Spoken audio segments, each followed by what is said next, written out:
Hi, I'm Kelsey Green. Welcome to this month's hashtag All the Feels.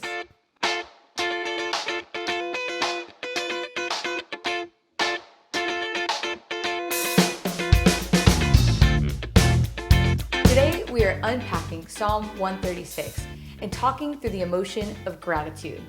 Have you ever talked to a friend or family member about a bad situation or issue in your life, and before you can finish, they're interrupting you and telling you how bad the people in other countries have it, or how their neighbor just got into a terrible accident, so you should be grateful for all you have? This would be guilt-ridden gratitude, not something that is genuine or that will even last. Once the guilt wears off from that conversation, then the gratitude has worn off and that same situation is staring you in the face. We want to be able to have a genuine biblical outlook on gratitude, and Psalm 136 offers us the healthy biblical perspective. Genuine gratitude is developed when we, as the children of God, are enlightened of the extent of His love for us.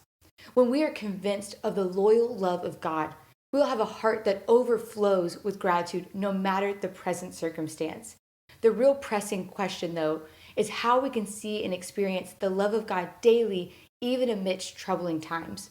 Psalm 136 points out three ways we can keep gratitude at the forefront of our heart by remembering these ways that God is showing His love to us.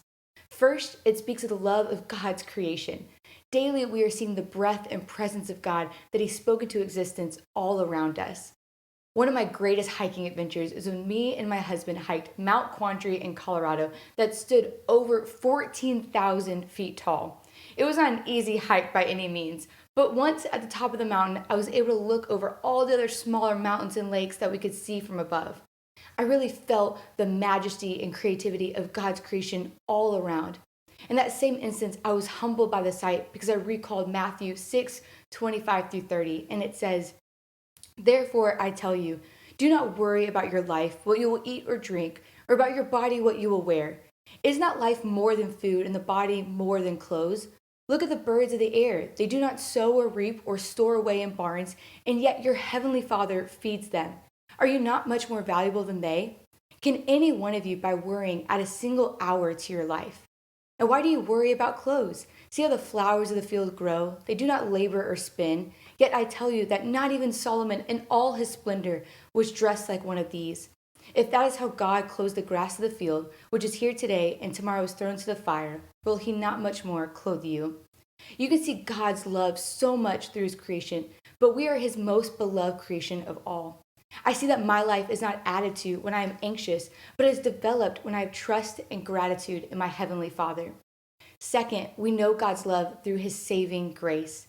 The Israelites every year at Passover remind themselves and their families of God's provision to save them and His love that endures through the ages. This helps them to keep gratitude at the forefront of their hearts because they know God's grace has given them so much to be grateful for. When we as Christians read John 3:16, we should be reminded of God's unconditional and unwavering love for His children, that He sacrificed everything for a relationship with us. This fills my heart with gratitude to know that even while I was living in sin and I am a sinful person, God saw potential and worth in me. Lastly, we see God's love in how He provides for us. God's provision comes in countless ways in our lives. In the big and small, God always shows up. A time that God showed up for me in a big way is when I was moving back to Texas from Colorado, and I had an unexpected bill for my last apartment for $700. Moving is really expensive, so money was tight, and I had no clue how I was going to pay off this bill. That same week, while I was stressing out, I received a check in the mail from my last employer that I was not expecting, reimbursing me for all the vacation time I didn't take. Do you know how much this check was? $700. God always provides and is always on time. When we are aware of God's goodness and love for us, that begins to overflow into every other area of our life as gratitude. I've heard it said like this before: gratitude can turn what you have into enough. When we know the love of God, then He can turn what we already have into enough, and that's gratitude.